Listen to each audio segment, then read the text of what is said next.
दुल्हीन मन उदास बैठल बा, गवने आइल है। सैया गवना करा के भाग गेले परदेश। मन उदास बैठल बा, नंदिया देखले, काला का हो भौजी, अरे का बात बा हो, काहे मन उदास बैठलू। भौजैया कहत बा ये नंदो का दिल के हाल बताई। कहत बा ये भौजी बता देबू ती तोहरे मन के बोझा हल्का हो जाई। भौजैया कहती जब ना मन बुतला सुना, कैसे कहती है, अरे हिलो रे ननदी, हिलो रे ननदी पवन पुरवैया, हिलो रे ननदी पवन पुरवैया, हिलो रे ननदी पवन पुरवैया। अरे पोर पोर दहिया के झोरे ननदी, अरे पोर पोर दहिया के झोरे ननदी की झोरे ननदी पवन पुरवैया, हिलो रे ननदी पवन पुरवैया, हिलो रे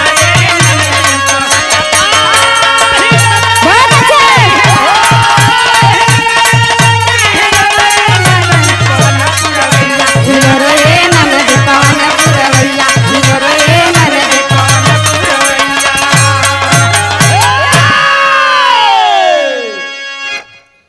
मैं बिरहा गायिका शीतल सरोज आजमगढ़ के धरती से आप लोगन के बीच में एक और बिरहा बाबा साहब के लेके आइल बनी। आशा नहीं बल्कि विश्वास बा, जैसे हमारे कुल बिरहा के आप लोग प्यार दुलार आशीर्वाद देला, ए बाबा साहब के बिरहा आप लोग के बीच में रखत है, एहू बिरहा के प्यार दुलार आशीर्वाद दिहा। आई देखी हमारे यहाँ हारमोनिया पर हमारे चाचा जी बैठे हैं, यहाँ ढोलक पर भैया हैं और कोर्स पे हमारे भैया लोग साथ दे रहे हैं। बहुत बहुत आप लोग को प्रणाम करत ही। और देखी हमारे स्टूडियो में हमारे नरेंद्र गुरु जी बैठे हैं, आपके बहुत सहयोग है, आपके बहुत बहुत पहलगी प्रणाम करत ही। आइए भूमिका में हमारे कवि जी 4 लाइन भाव देते हैं क्या।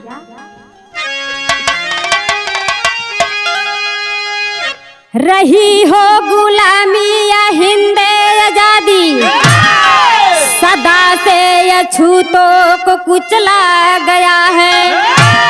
अगर सिर उठाने की जुर्रत किए, सर्वदा चढ़ के छाती पर मसला गया है। मनुवादी व्यवस्था का कुचक्र था, दास बन जी हुजूरी में पल पल गुजरता। अरे पशुओं से बदतर रही जिंदगी, आह करते कभी पेट पापी न भरता।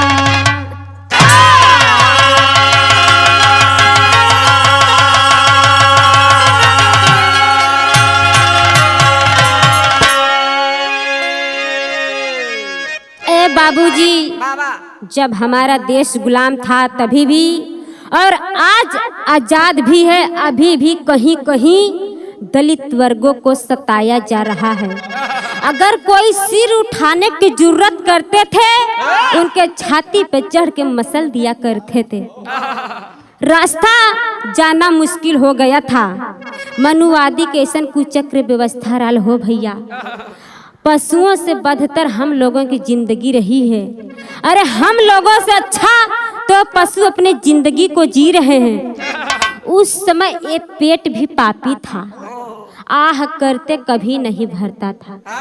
लेकिन अब के युग में देखा ये भैया, चाहे गरीब हो चाहे अमीर हो, सब कोई अच्छा अच्छा खाता, अच्छा अच्छा पहना दौड़त। ये बाबा साहब के देन बा। गरीब लोग भी खाते हुए, अमीर लोग भी खाते हुए। अब यही से गजल के भाव लगल बा का।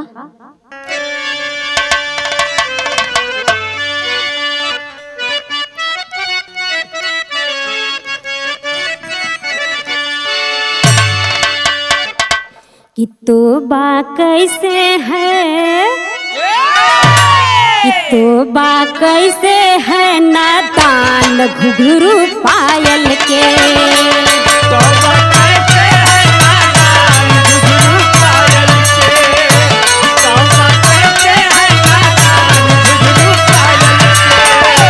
तोबा कैसे है नादान घुघरू पायल के। कि तोबा कैसे है नादान घुघरू पायल के। तोबा कैसे है नादान घुघरू पायल के।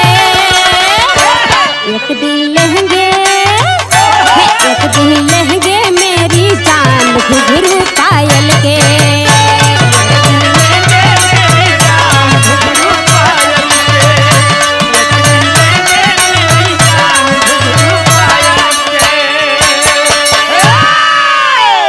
अब भाव में कहे बाका, जला दो मन का,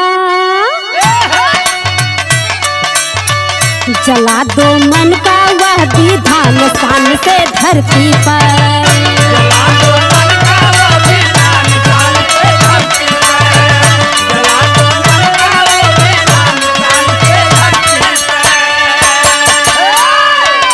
पर। जला दो मन का वह विधान शान से धरती पर। करो अम्बेडकर का, करो अम्बेडकर का सम्मान शान से धरती पर।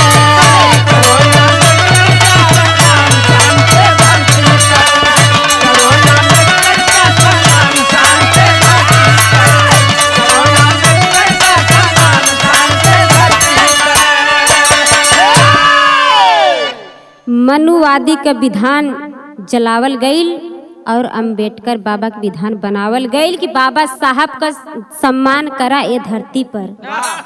अब आइए बाबूजी, आप लोग हमारे बिरहा पे गौर करेंगे। बिरहा के कहानी शुरुआत होके जात बा, आप लोग समझिया ये कहाँ के बा, कैसे लिखल गईल बा। हमरे बिरहा के शीर्षक बा मनुवाद बनाम दलित की लाश। आप लोग कहानी पे गौर करेंगे, अंत तक सुनिहा। कहानी अच्छा लगी तो कमेंट में बताइए, शेयर लाइक सब्सक्राइब जरूर करिए। आवा मास्टर नजम के भाव बा।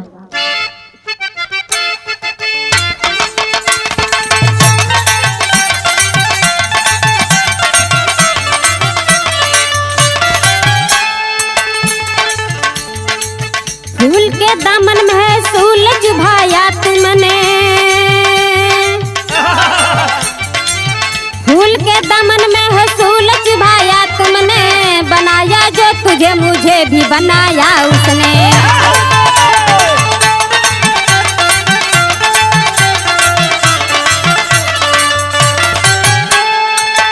मनुवादी व्यवस्था फूप बन मचलती है, मनुवादी व्यवस्था फूप बन मचलती है। अछूत दलितों के हस्ती पांव तले दबती है।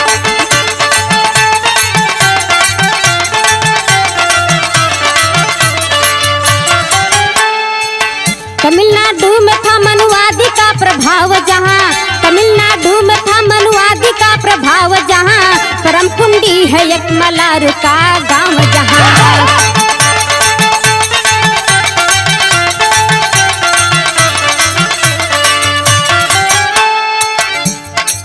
नरनयाली संग उद्धव शरण सुख पाते थे, नरनयाली संग उद्धव शरण सुख पाते थे। करके हरवाही अपन जीवन को बिताते थे।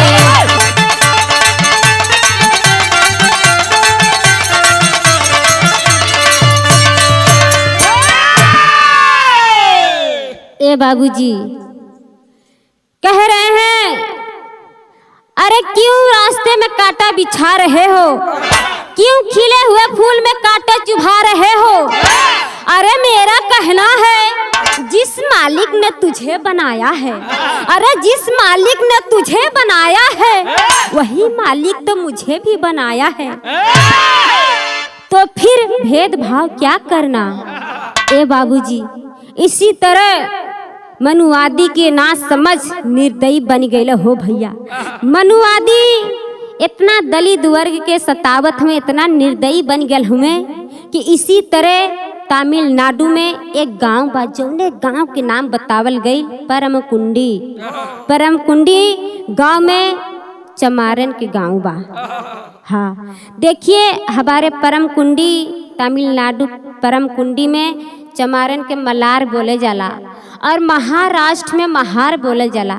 हमारे यहाँ उत्तर प्रदेश में चमारन के भोजपुरी में चमार बोले जाला। हाँ, चमारन के गांव बा, वही गांव में रहे वाला उद्धव शरण और उनकी पत्नी नियाली। ए बाबूजी, इतना लोग गरीब रहलन, इतना गरीब रहले, दुख के मारल रहने कि का कहले बड़े बाबू साहब के घरे जाके हरवाही करत रहले। हरवाही करके मेहनत के बल पे बाबूजी एक बेला अपन खर्चा चलावत रहले। लेकिन दूसरे बेलक दाई झंखे को होतल कि कहाँ से खाई, इतना बुरा हाल रहल हिया। तो फिर भयल का बहुत बिजोड़ के गीत लगल बा मास्टरवा।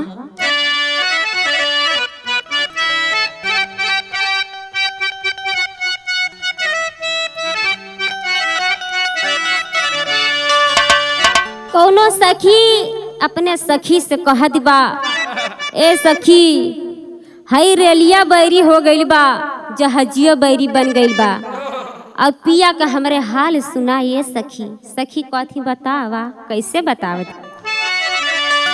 रेलिया न बैरी हई जहाजिया न बैरी, पिया रया मुनावा हो गइले ना।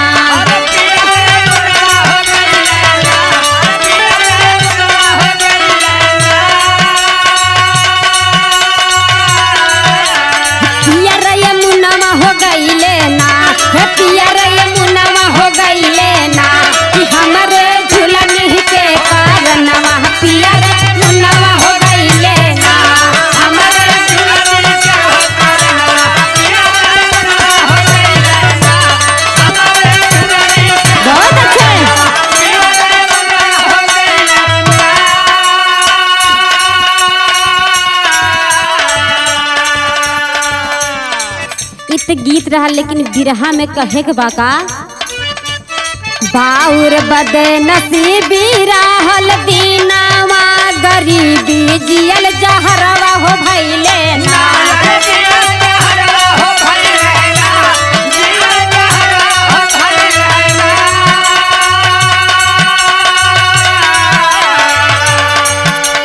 जियल जहरवा हो भइले ना, कि जियल जहरवा हो भइले ना, कि समया मारे ले ठोकरवा, जियल जहरवा हो भइले ना।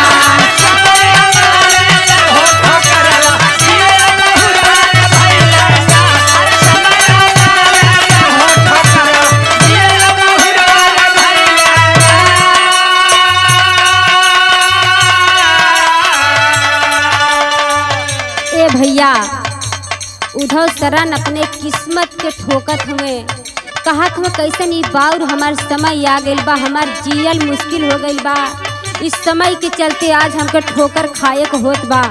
फिर अंतरा के भाव में कहे बा का,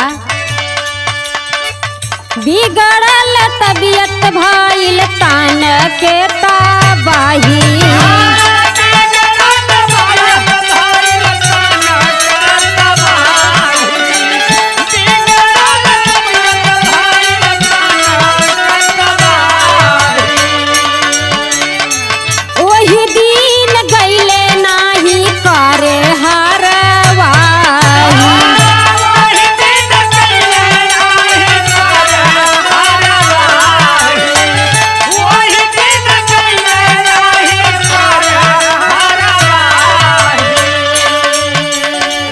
दूसरे दिन बाबू साहब गइले दुअरवा, जियल जहरवा हो भइले ना।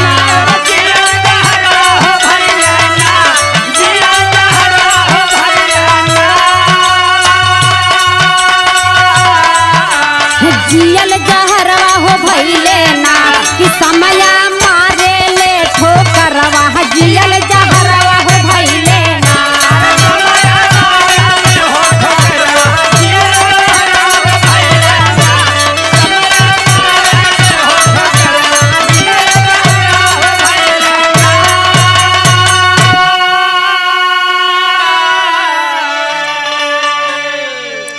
ए बाबूजी, जब उद्धव शरण हरवाही पर से अपने घरे अले इतना काफ़ी तबीयत खराब हो गई, इतना तबीयत खराब हो गई कि ओ दिन हरवाही करे ना गईलन। जब ना गईलन तो बड़े बाबू साहब का कैले उनके दुआरे पहुँच गए। उद्धव शरण के दुआरे पहुँच गए तो बाबू साहब करत हमें का, यही जो बहुत धमाके के गीत लगल है मास्टर।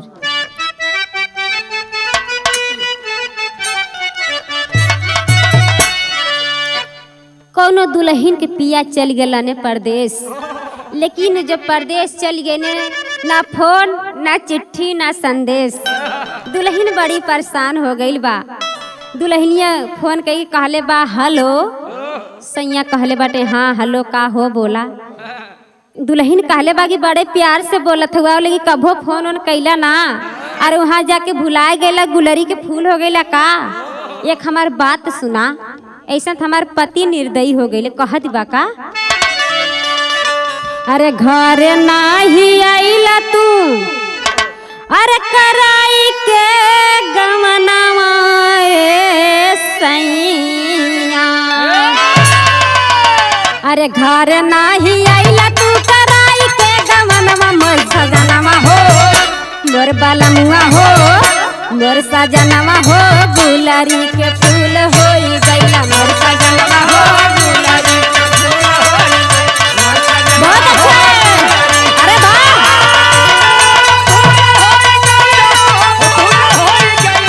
सजनवा हो, गुलरी के फूल होई गईला, मोर सजनवा हो, गुलरी के फूल होई गईला। जब बाबू साहब उद्धव शरण के घरे गईला तो करत हमें का भाव मेवा, अरे आखिया तरेरी काहे, अरे आखिया तरेरी काहे, बातिया मुदैया यही समैया हो, यही समैया हो, यही समैया हो, खींच ले पिठिया के खाल, यही समैया हो,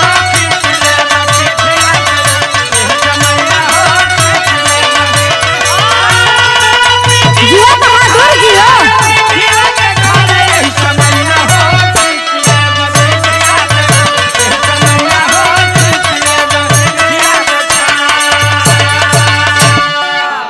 ए बाबू, गुस्सा में क्रोध में लाल हो के उद्धव शरण बाबू साहब जाके कहा दो, अरे उद्धवा, अरे कहाँ गए, बाहर निकल, हरवाही पे काहे ना कल अले हैं, बता का बात बा। ऐसे ही क्रोध में गुस्सा में रिया के बोलत हुए।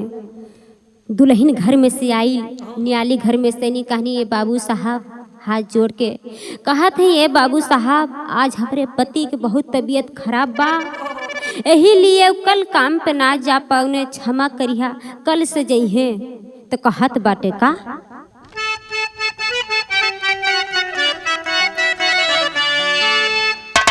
अरे चढ़ल बुखार देबो आजुए उतारी,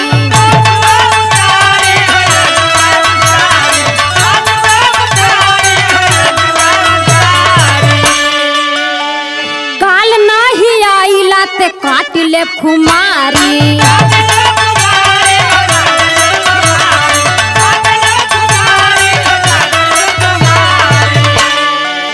अरे दूसरे भी दिनवा धैल रहल चार पाई, यही समैया हो, यही समैया हो, यही समैया हो, खींच ले पिठिया के खाल, यही समैया हो,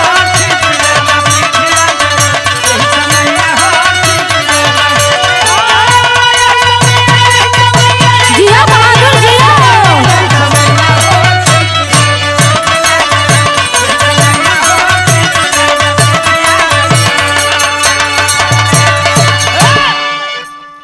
न्याली कहत बाटी, बाबू साहब क्षमा करिहा, बहुत तेज हमरे पति के बुखार रहल, क्रोध में कहत हमें आज तोर बुखार उतार लम मार के, अगर कल से ना काम पे अइले तोरे पीठ पर के खाल उधरवा लूंगा।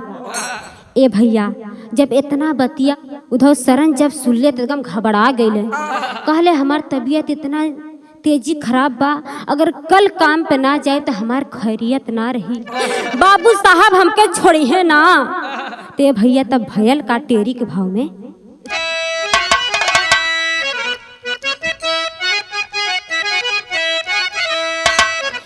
अरे मोरे राम, अरे जीवन के जगमग ज्योति बुझ गई। ए बाबू जीवन के जगमग ज्योति बुझ गई।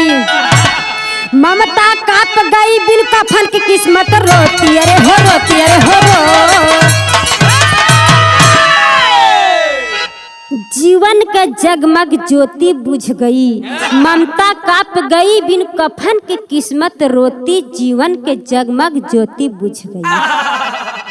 ए बाबू फिर दूसरे दिन तबीयत और खराब हो गई, चिंता में उद्धव शरण इतना चिंता में हो गईलन कि कल ना जा।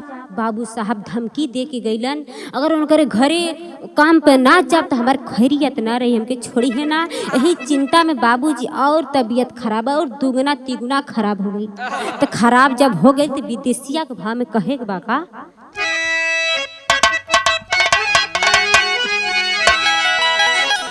तीसरे दिन चढ़ी आयल हाई पपिया तू आराम हो। अरे रोई रोई के नारी कहली सगरो विपतिया, कि पैसा के या भव में दवाई नहीं हुई पौला। अरे या बहिन सुधारल स्वामी कहलतिया, कि सुनलस ना बतऊ को घात पापी मारे दिहला। अरे हो गई अचानक वही गरीबे कई मौतिया। अरे सैया के लसिया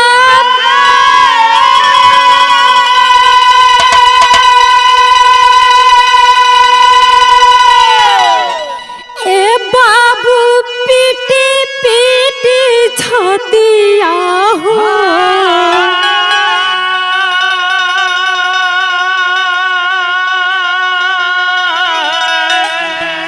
रोवले बेचारिया पन ठोके की समतिया।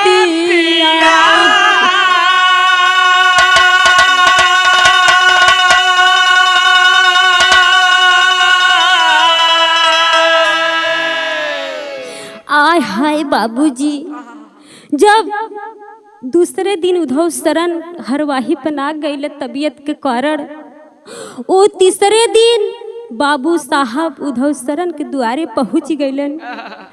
पहुंच गए जाके कल करे उधौआ करे तो के हम का कहले राली कल हरवाही पे है हमरे बात के ना मरले। न्याली आके रो रो के हाथवा जोड़ के बाबू साहब के समहनवा कहती, ए साहब, ए बाबू साहब, हमारे सैया के बहुत हालत और खराब हो गई। पैसा के अभाव में सैया के दवाई ना हो पौला, 1 रुपया ना बाकी सैया के अपने सुई दवाई करवा देंगे ठीक हो जाए और काम पर जाए। लेकिन बाबूजी वो पापी बात के नाम मनलस। न्याली कहा थी, बाबू साहब अबिन हमारे पति के तबीयत सुधरल ना बा, जौने दिन ठिका जाइए तोहरे काम पे जाइए, क्षमा कर दा बाबू साहब। लेकिन भैया वो पपिया ना मनला हो। 4 पाई पे लेटल हुए उद्धव शरण सिंह बुखार से एकदम तड़पत हुए, चिल्लात हुए, रोवत हुए। ए भैया का के ले बगलिया में लाठी रखल रहल, वह लाठी उठाए के जाके उद्धव शरण के इतनी मारत है, इतना पीटत है। जब मारत मारत थक गयल तो चल गयल। 2-4 मिनट बाद उद्धव शरण जी अपने प्राण को त्याग देते हैं। वही लाश पे न्याली सोए के छाती पीट पीट कर रोवत बापन किस्मत के ठोकत बा। कहले बा, ये भगवान आज ही कमन दिन दिखा देहला भगवान। आज हमरे पति के लाश हमरे सामने सुतावल बा। ये कितना बड़ा भगवान अन्याय हमारे साथे होत मालिक। तो फिर भयल का मास्टर, गीत से बढ़िया बिरहा के भाव लगल बा का।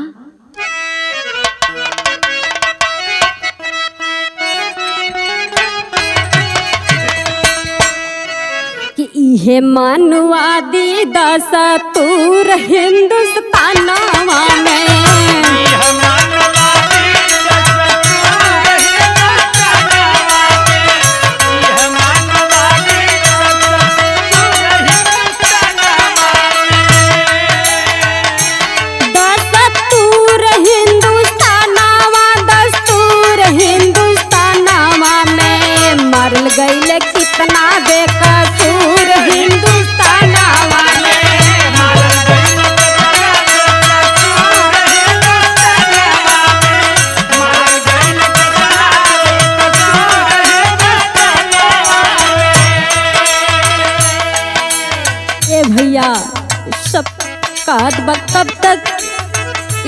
आतंकवादिन के राज चली, कब तक बेकसूर मारल जइहे, ए हिंदुस्तान में कब तक सतावल जइहे दलित वर्ग लोग।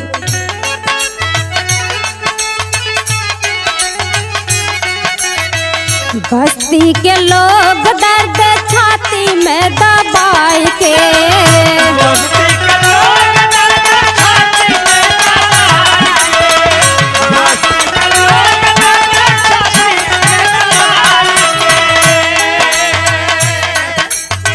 चलल नाही चारा अइले घर दफनाई के, चल नहीं चल दफनाई के, चल नहीं दफनाई के। पगल के धोवायल सिंदूर हिंदुस्तानवा, सिंदूर हिंदुस्तानवा में मारल गइले कितना बेकसूर हिंदुस्तानवा में। मारल गइल कितना बेकसूर हिंदुस्तानवा में, मारल गइल कितना बेकसूर हिंदुस्तानवा में। हे बाबूजी, बस्ती के लोग सब लोग सबके दर्द होत बा, उद्धव शरण के मौत के कारण सबके दर्द होत बा, सब कोई रोवत बा हो भैया।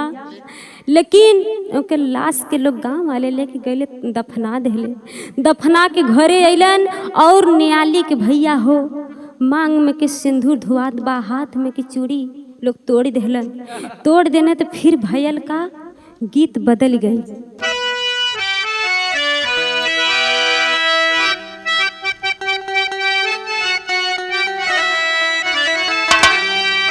हाथों में मेहंदी मांगे सिंदूरवा, हाथों में मेहंदी मांगे सिंदूर, बर्बादी कजरवा हो गईले बर्बाद।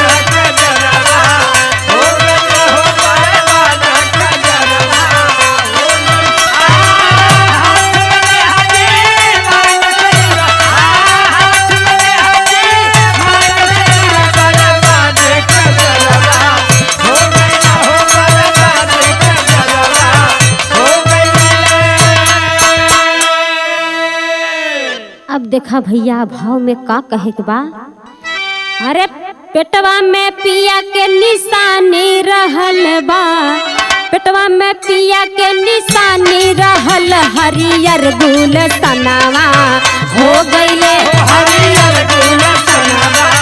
हो गइला हो हरियर गुल सनवा, हो गइला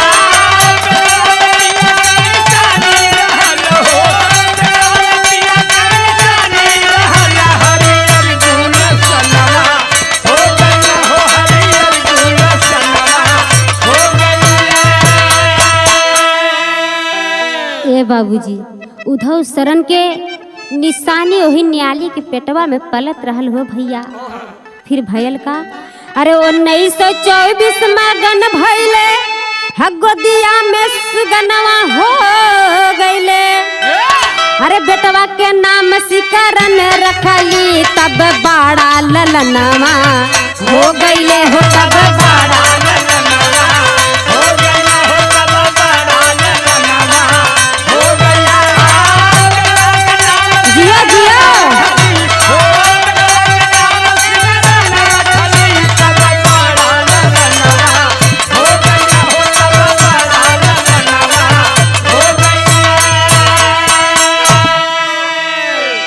अरे बेटवा के नाम सिकरन रखली, कुछ बड़ा ललनवा हो गईले, अरे शिक्षा ले बनले समाज सेवी, शिक्षा ले बनले समाज सेवी, दलतन पर धियनवा हो गईले हो दलतन।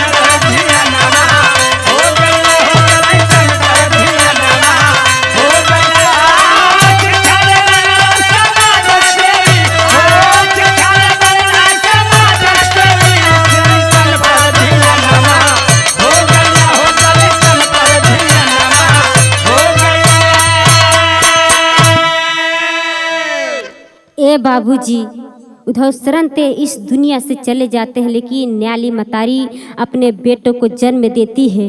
उद्धव शरण को जो निशानी पेट में पल रहा था, उसको 1924 ई दिन आई जब लइका पैदा भयल बड़े प्यार से नियाली सिकरन नाम रखली। सिकरन नाम रखनी उनके पढ़ा लिखाई के अपने गरीबी में मेहनत कई के सिकरन के पढ़ा लिखाई के पालन पोषण कई के बड़ा कैली।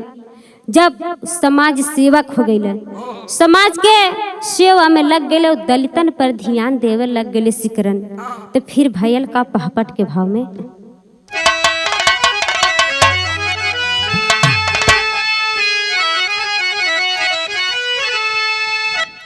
अरे जजबा जागल देखले आँख पसार धार में दलितन के अरे जजबा जागल देखले आँख पसार धार में दलितन के इस सेवा के दिल में जागल उदगर धार में दलितन के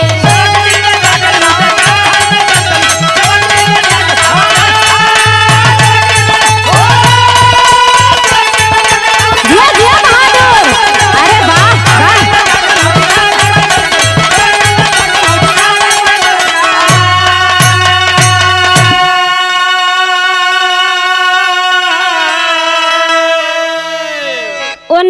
रेडियो से अम्बेडकर खबर सुनौले हो कि ब्रिटिश आर्मी ज्वाइन कैलो अछूतमन के चेतवले हो अरे सिकरन भर्ती भइले उस बार धार में दलितन के कि ले छुट्टी जब घरे अइले दुलार धार में दलितन के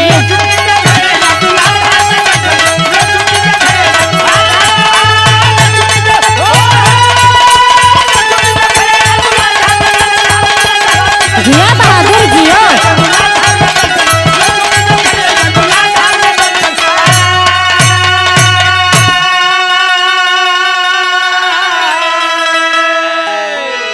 ए बाबू सिकरन के दिल में जज्बा एक जागल अपने दलित खातिर अपने समाज खातिर दिल में जज्बा जागल और समाज के दलित के सेवा में लग गए और 1942 में बाबा साहब रेडियो में ही खबर देते हैं अपने अछूतवन के चेतावत हुए कि ब्रिटिश आर्मी आप लोग ज्वाइन कर लो पढ़ लिख कर समझदार हो जाओ कुछ लायक बनो।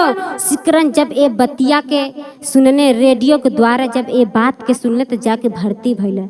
जब भर्ती भइलन जब वहाँ से भर्ती भइलन ड्यूटी पर से छुट्टी लेके जब घरे अइलन तो फिर भयल का अरे गरीब अछूत के दशा देखता मन में गौर बढ़वले हो अपमान न सहे निर्मल वर्गे फिर न ड्यूटी पर गईले हो अरे मनुवादी का सपना होई बेकार धार में दलितन के मनुवादी का सपना होई बेकार धार में दलितन के मलार संगठन गठित किए रंगदार धार में दलितन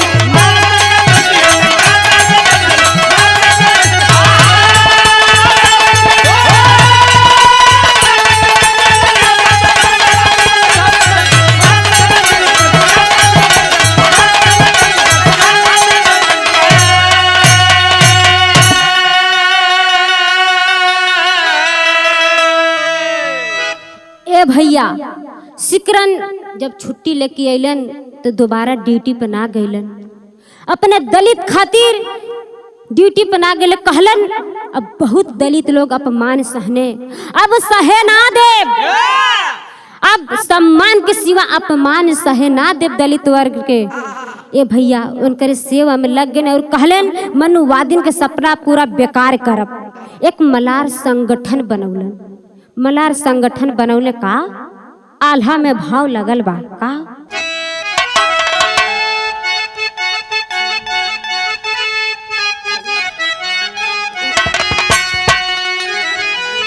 जवन बागिया के बाबा साहब सींचत रहले भैया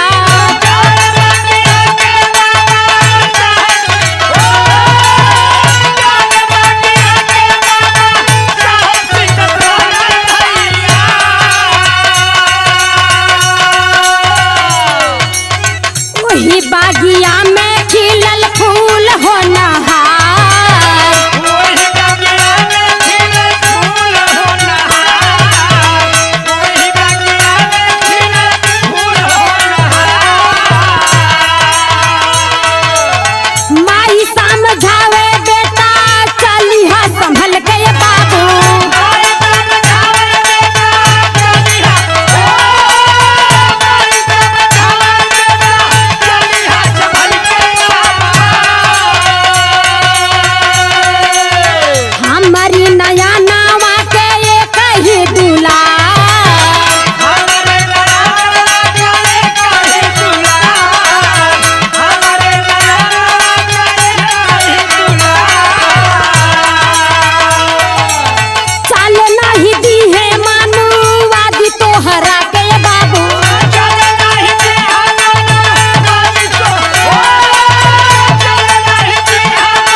जौने बाग के बाबा साहब भीमराव अंबेडकर सजावत रहलन, वही बाग में एक होनहार फूल खिलल, उहे जेकर नाम बतौली सिकरन।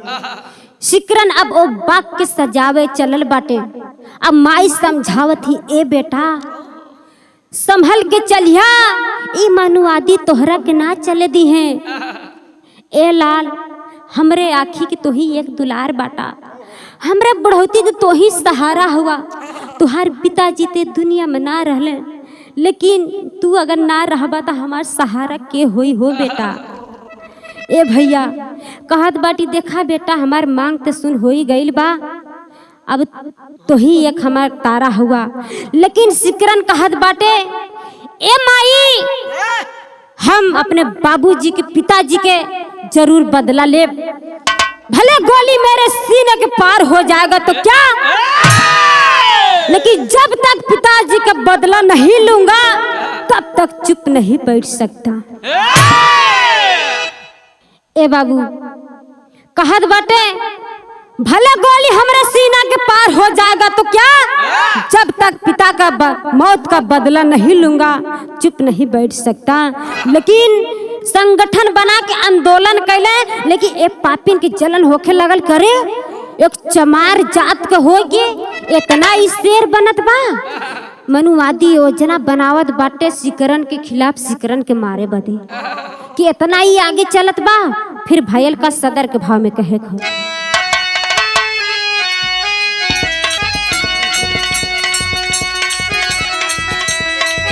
अरे तबल आजाद होई गायल हिंदुस्तान नामा,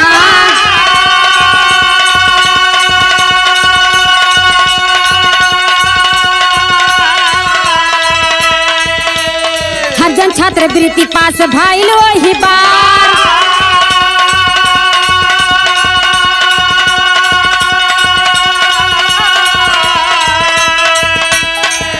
अरे तामिल के सीएम राजगोपालाचारी रहले,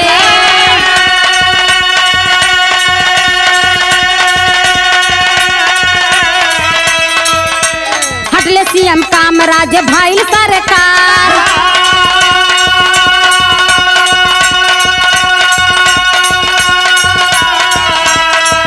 अरे ब्राह्मण के गरिमा घटल वही दिनवा,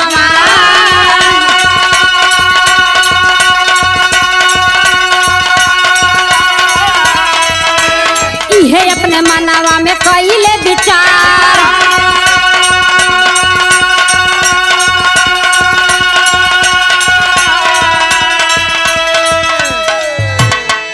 अरे दूसरे अंबेडकर सिकरन जिंदा रही हैं, अरे दूसरे अंबेडकर सिकरन जिंदा रही हैं, अरे चुभत रही फुलावा में कटावा के धार।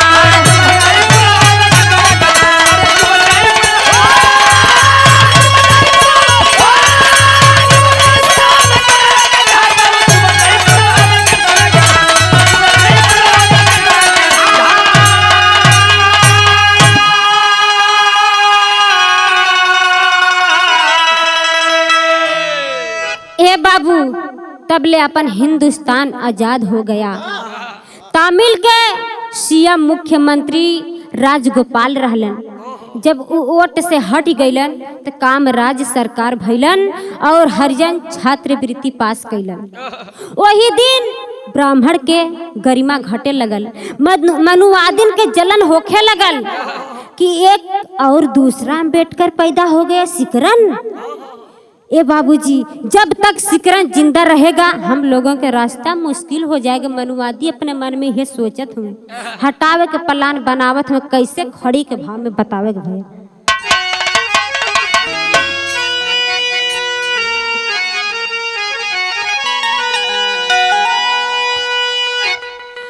अरे 11 सितंबर 1957 दिनावा,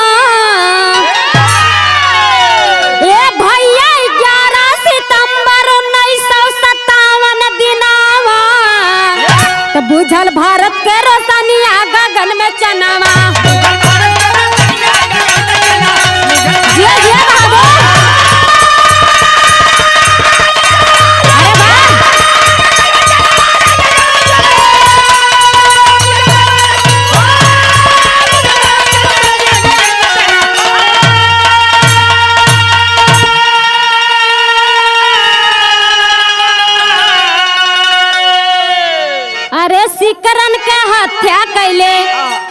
एजेंट मनुवादी हो, छीन लिहले दलितन के हाई दिल के आजादी हो। अरे गरज कंसी राम नाही झोंकी सनावा, अरे गरज कंसी राम नाही झोंकी सनावा, तो बुझल भारत के रोशनी गगन में चना।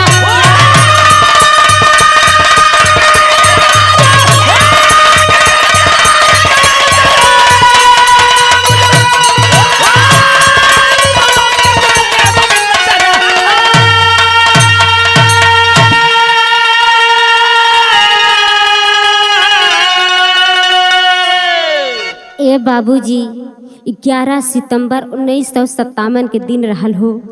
सिकरन के हत्या एजेंट मनुवादी कई देहलन। वही दिन सिकरन के जौन दिन हत्या कैले हो बाबू एजेंट मनुवादी, वही दिन दलितन के दिल के आजादी छीन लेले हो भैया। लेकिन कांसी राम दलितन के मसीहा बन के गरजत हमें कहत हमें मनुवादी जितना चाहे जो भी कर लो, लेकिन ये शान झुकने नहीं दूंगा, कभी नहीं झुकेगा। जितने लोग मरेंगे उतने नए नए नेता वीर लोग इस धरती पर पैदा होंगे, कभी नहीं झुक सकते। फिर होता है क्या? अरे मायावती काहे महकी लहू से गुलशनवा हो, कि व्यर्थ नहीं जाई सिकरन के बलिदानवा हो। अरे परम कुंडी याद में जकरे गुजे गनावा, ए भैया परम कुंडी याद के जकरे गुजे गनावा, तो बुझल भारत के रोशनी गगन में चनावा।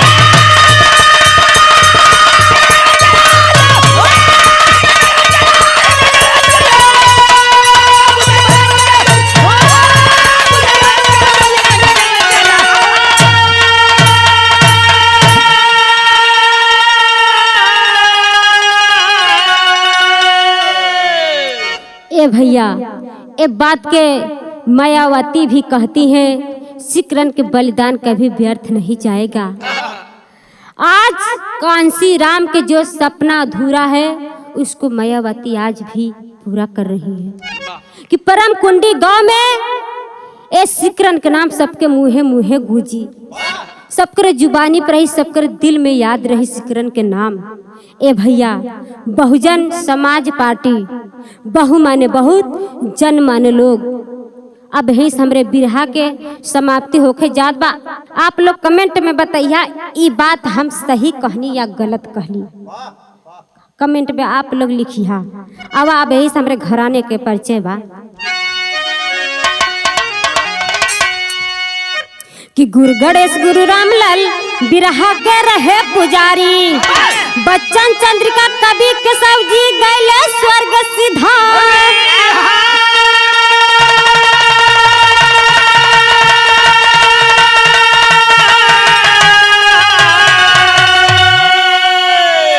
अरे जीवन के जगमग ज्योति बुझ गई, अरे जीवन के जगमग ज्योति बुझ गई, शीतल कभी मुसाफिर दया गुरु की होती, जीवन के जगमग ज्योति बुझ गई।